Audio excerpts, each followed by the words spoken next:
사도신경으로 신앙 고백하심으로 7월 20일 목요일 아침 예배를 하나님 앞에 드립니다. 나는 전능하신 아버지 하나님, 천지의 창조주를 믿습니다. 나는 그의 유일하신 아들, 우리 주 예수 그리스도를 믿습니다. 그는 성령으로 잉태되어 동정녀 마리아에게서 나시고 본디오 빌라도에게 고난을 받아 십자가에 못 박혀 죽으시고 장사된 지 사흘 만에 죽은 자 가운데서 다시 살아나셨으며 하늘에 오르시어 전능하신 아버지 하나님 우편에 앉아 계시다가 거기로부터 살아있는 자와 죽은 자를 심판하러 오십니다. 나는 성령을 믿으며 거룩한 공교회와 성도의 교제와 죄를 용서받는 것과 몸의 부활과 영생을 믿습니다. 아멘.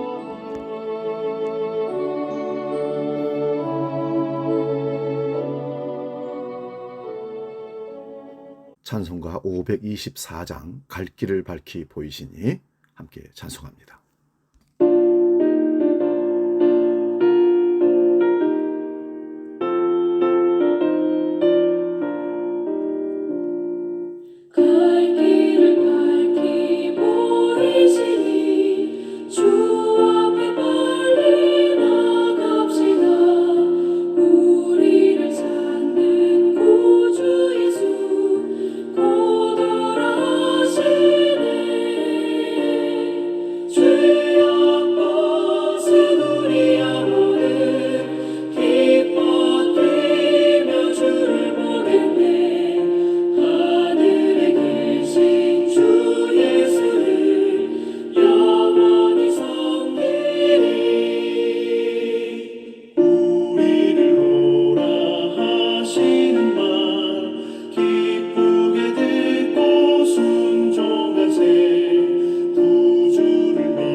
오늘 아침 우리에게 주시는 하나님 말씀은 신약성경 누가복음 1장 13절에서 17절까지 말씀입니다. 이 말씀 봉독할 때에 살아계신 주님의 음성을 들을 수 있기 바랍니다. 누가복음 1장 13절에서 17절 지금 봉독합니다. 천사가 그에게 이르되 사가랴여 무서워하지 말라. 너의 간구함이 들린지라. 네 아내 엘리사벳이 내게 아들을 낳아주리니 그 이름을 요한이라 하라. 너도 기뻐하고 즐거워할 것이요 많은 사람도 그의 태어남을 기뻐하리니 이는 그가 주 앞에 큰 자가 되며 포도주나 독한 술을 마시지 아니하며 모태로부터 성령의 충만함을 받아 이스라엘 자손을 주 곧 그들의 하나님께로 많이 돌아오게 하겠습니다. 그가 또 엘리야의 심령과 능력으로 주 앞에 먼저 와서 아버지의 마음을 자식에게 거스리는 자를 의인의 슬기에 돌아오게 하고 주를 위하여 세운 백성을 준비하리라. 아멘.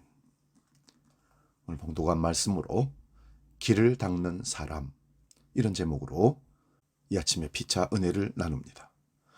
모든 역사에는 길이 없는 곳에 길을 닦고 길을 내는 사람들이 있었습니다.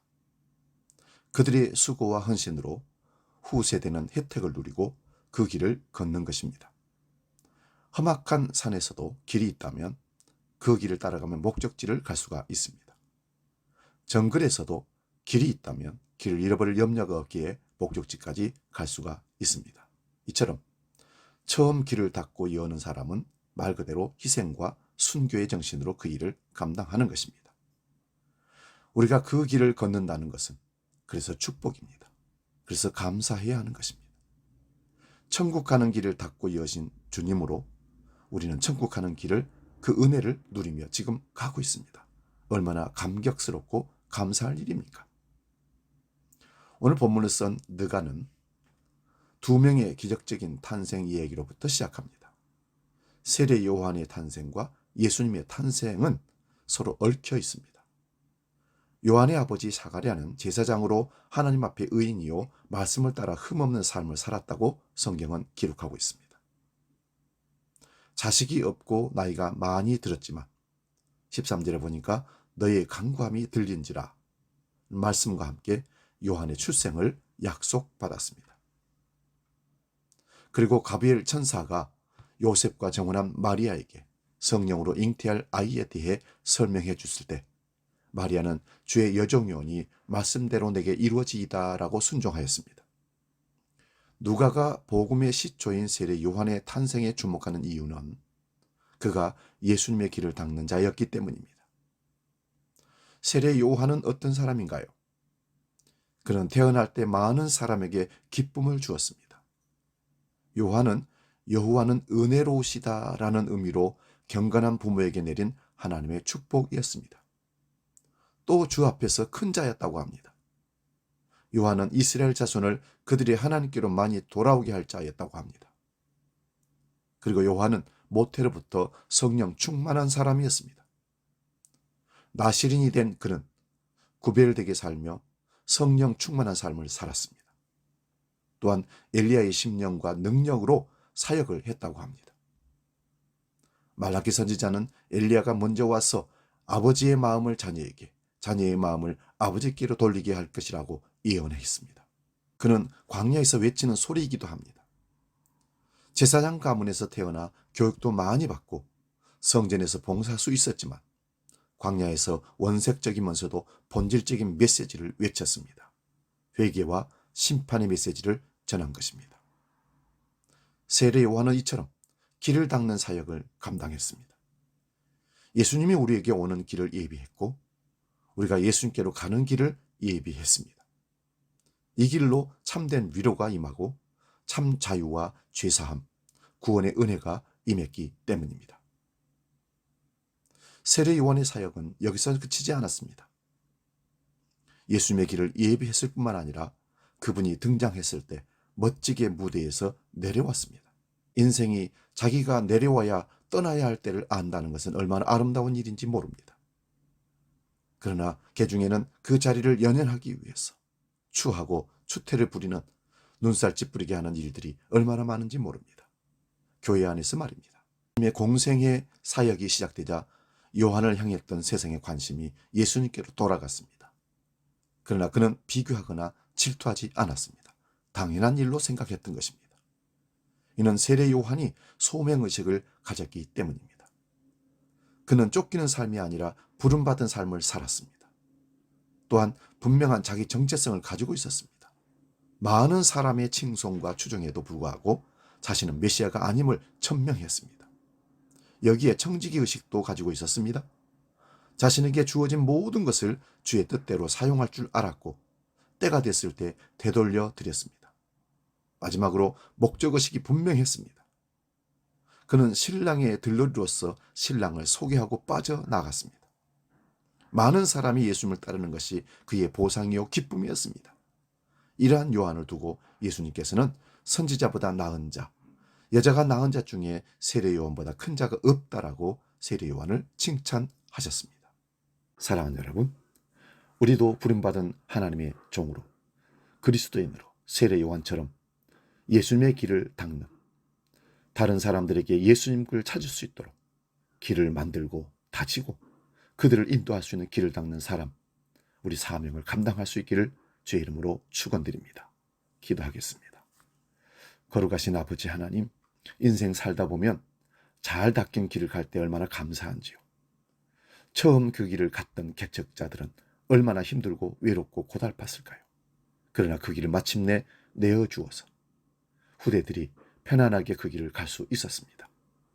누군가가 우리 부모에게 예수의 길을 알려주셔서, 우리 부모를 통해서 또한 우리를 예수의 길을 알려주셔서, 또 다른 이웃들이 우리에게 예수의 길을 알려주셔서 우리 주님 만났습니다.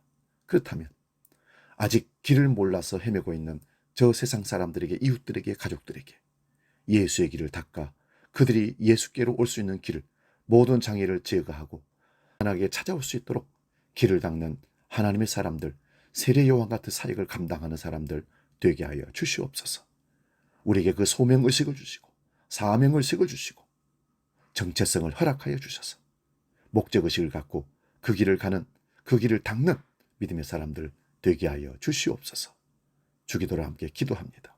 하늘에 계신 우리 아버지, 아버지의 이름을 거룩하게 하시며 아버지의 나라가 오게 하시며 아버지의 뜻이 하늘에서와 같이 땅에서도 이루어지게 하소서. 오늘 우리에게 일용할 양식을 주시고 우리가 우리에게 잘못한 사람을 용서하여 준 것 같이 우리 죄를 용서하여 주시고 우리를 시험에 빠지지 않게 하시고 악에서 구하소서. 나라와 권능과 영광이 영원히 아버지의 것입니다. 아멘.